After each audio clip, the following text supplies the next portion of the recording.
ठीक है, अब आपने ठान ही लिया है कि आप एसडीएम बनने के लिए पढ़ना चाहती हो, तो मैं आपका पूरा साथ दूंगा। राजीव, मैं हमेशा से ही पढ़ाई में बहुत अच्छी रही हूँ, पर मेरे घर वालों ने कभी भी मुझे सपोर्ट नहीं किया। उनका यही मानना है कि लड़की बड़ी हो जाए और उसकी शादी कर दो, और यही मेरे माँ बाप ने भी मेरे साथ किया। मैं जैसी बड़ी हुई उन्होंने मेरी शादी कर दी। पर राजीव, मेरा सपना है कि मैं पढ़ लिख कर एसडीएम बनूँ। हाँ डॉली, आज भले ही हम आधुनिक युग में जी रहे हैं, लेकिन ज्यादातर माँ बाप का यही मानना है कि बेटियां जवान होते ही उनकी शादी कर दो, और बेटियां भी शादी होके कुछ ज्यादा कर नहीं पाती हैं, बस अपना घर ही संभालती हैं। राजीव, मेरा सपना है कि मैं पढ़ लिख कर एसडीएम बनूं, पर इसमें हमारा बहुत खर्चा हो जाएगा, क्योंकि मुझे इसमें एक लैपटॉप की भी ज़रूरत होगी और काफ़ी सारी बुक्स भी लेनी होंगी और एक्स्ट्रा क्लासेस भी लेनी होंगी। कैसे करेंगे राजीव हम? डॉली, आप किसी भी चीज की चिंता मत करो। मुझे पता है एसडीएम बनना बहुत ही मुश्किल है, और एसडीएम बनने के लिए दिन रात एक करना पड़ता है। डॉली, मैं लोन ले लेता हूँ, और मैं भाभी और मम्मी को भी बोल दूंगा कि आपसे कम से कम काम करवाएं। राजीव, आपकी सपोर्ट के बिना मेरा एसडीएम बनने का सपना कभी भी पूरा नहीं हो सकता। Thank you so much Rajiv, मुझे सपोर्ट करने के लिए। डॉली, मैं आज ही लोन के लिए अप्लाई करता हूँ, और आप अपने एसडीएम बनने के सपने को पूरा करो। वैसे बड़ी चालाक है मेरी देवरानी। घर के कामों से बचने के लिए एक नई स्कीम लगाई है कि पढ़ लिख कर एसडीएम बनूंगी। बनने देती हूँ तुझे एसडीएम। अरे छोटी बहू, तू क्या कर रही है? तू अपना पढ़ाई पे बेटा ध्यान दे। बड़ी बहू और मैं मिलके घर का काम कर लेंगे। थैंक यू माँ जी, मुझे समझने के लिए।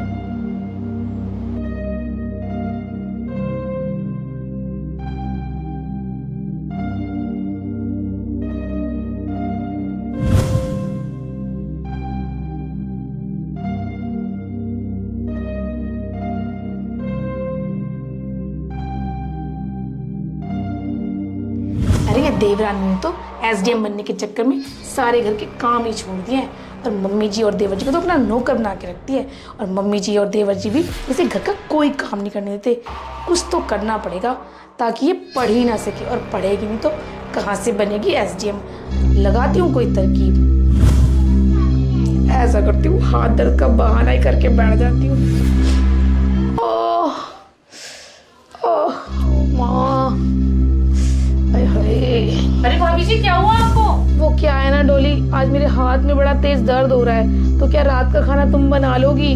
भाभी जी, आप बिल्कुल भी चिंता मत करो, आप रेस्ट करो, मैं रात का खाना बना लूंगी। ठीक है। डॉली, भाभी जी, मैं ना बाहर से खाना ले आता हूँ। अभी थोड़े दिन तक भाभी जी हम डॉली को ना डिस्टर्ब नहीं करेंगे, ठीक है? आप जाके रेस्ट करो भाभी जी। डॉली, अब अपनी पढ़ाई जारी रखो।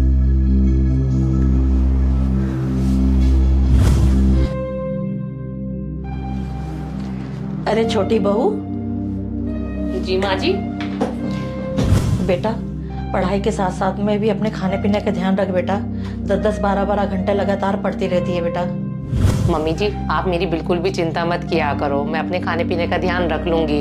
इस टाइम मेरा एक ही लक्ष्य है मम्मी जी, एसडीएम बनने का। मैं चाहती हूँ एसडीएम बन के ना आप सबका नाम रोशन करूँ।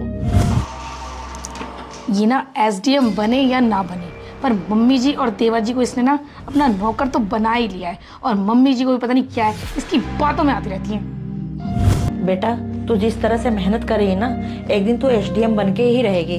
मेरा आशीर्वाद ना तेरे साथ रहेगा बेटा।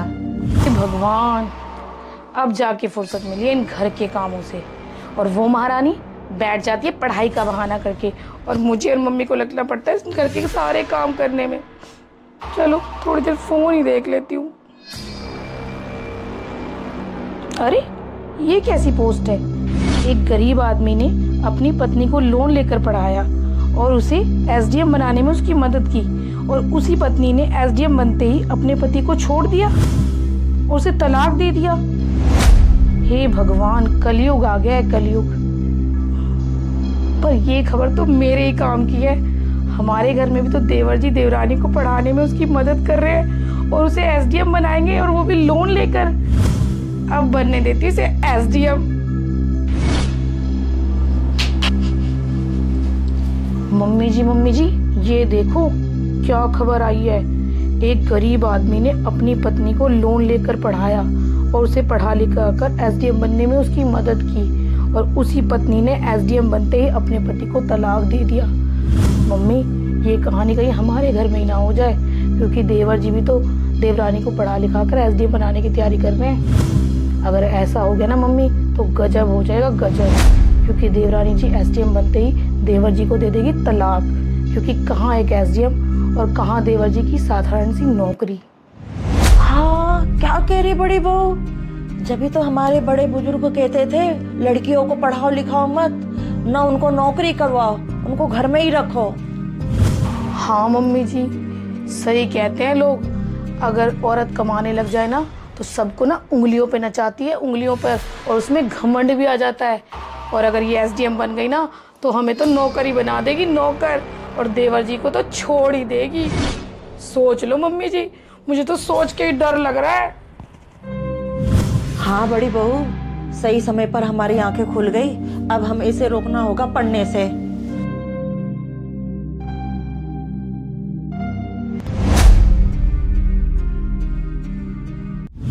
अरे राजीव यार, देखो क्या न्यूज आ रही है।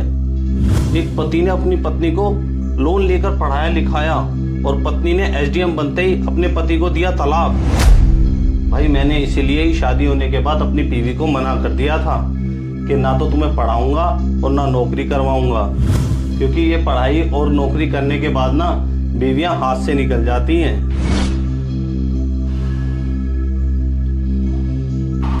छोटी बहू। जी मम्मी जी। बंद कर अपनी पढ़ाई लिखाई। आज से घर का सारा काम तू करेगी, मेरे से घर का काम नहीं होता है। ये अचानक से मम्मी जी को क्या हो गया है? मम्मी जी तो ऐसे मेरे से कभी भी बात नहीं करती।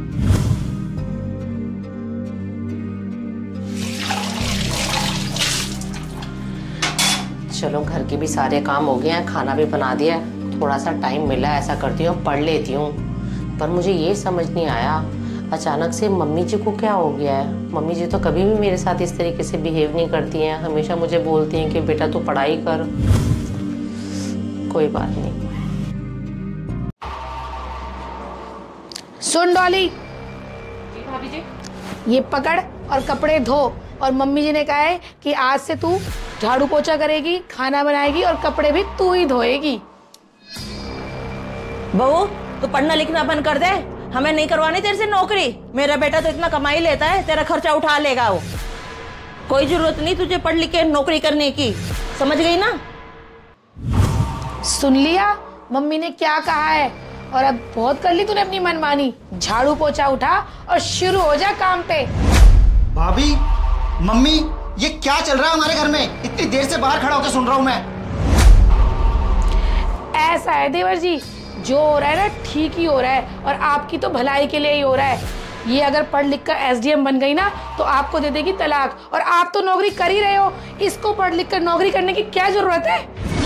भाभी जी मुझे बहुत अच्छे से पता है राजीव इतना कमा लेते हैं जिससे कि हमारी जरूरतें पूरी हो जाएं, पर मैं कोई पैसा कमाने के लिए एसडीएम नहीं बनना चाहती हूँ। मेरा सपना है एसडीएम बनना। बहू तू अपने सपने को मार दे। तू एसडीएम बन जाएगी तो इसके साथ थोड़ी ना रहेगी, तुझे तो अपनी बेइज्जती महसूस होगी। सुनो देवर जी, आप भी अपनी आंखें खोल लो, ये ना हो कि बहुत देर हो जाए। लगता है आज अपने वो न्यूज नहीं पढ़ी जिसमें एक औरत ने एसडीएम बनते ही अपने ही पति को तलाक दे दिया। हाँ भाभी, मैंने वो न्यूज देखी है और सभी जगह उसी न्यूज के चर्चे हैं। लेकिन भाभी मुझे एक बात बताओ, क्या पांचों उंगलियां एक जैसी होती है क्या? आप एक के किए की सजा सबको दे दोगे? और भाभी जी मैंने तो यहाँ तक देखा है कि हाउसवाइफ भी अपने पति को तलाक देती है, तो क्या सारी हाउसवाइफ बेकार हो गई? और वैसे भी भाभी जी सोशल मीडिया पे बुराई ना बहुत जल्दी फैलती है। और माँ, अब समय बदल गया है, हमारे देश की महिलाएं ना मेहनत करके अच्छा मुकाम हासिल कर रही हैं और अपने परिवार को अच्छे से चला रही हैं। ऐसी महिलाओं की तो कोई बात ही नहीं करता, और एक महिला अगर गलत कदम उठा ले तो उसकी सब जगह बात होती है। और गलत कदम तो कुछ आदमी भी उठाते हैं और अपनी पत्नी को तलाक दे देते हैं, तो क्या सभी आदमी बेकार हो गए क्या?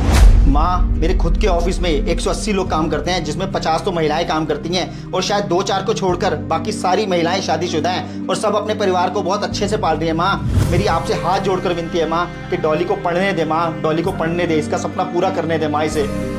हाँ मम्मी जी, राजीव बिल्कुल ठीक कह रहे हैं। वो कहते हैं ना कि एक आदमी को शिक्षित किया जाए तो वो आदमी ही शिक्षित होता है, लेकिन मम्मी जी अगर एक औरत को शिक्षित किया जाए ना तो पूरा समाज शिक्षित होता है। बेटा तू बिल्कुल ठीक कह रहा है, हम एक की किए की सजा सबको नहीं दे सकते। बहू तू पढ़, तू अपना सपना पूरा कर, हम सब तेरे साथ हैं बेटा।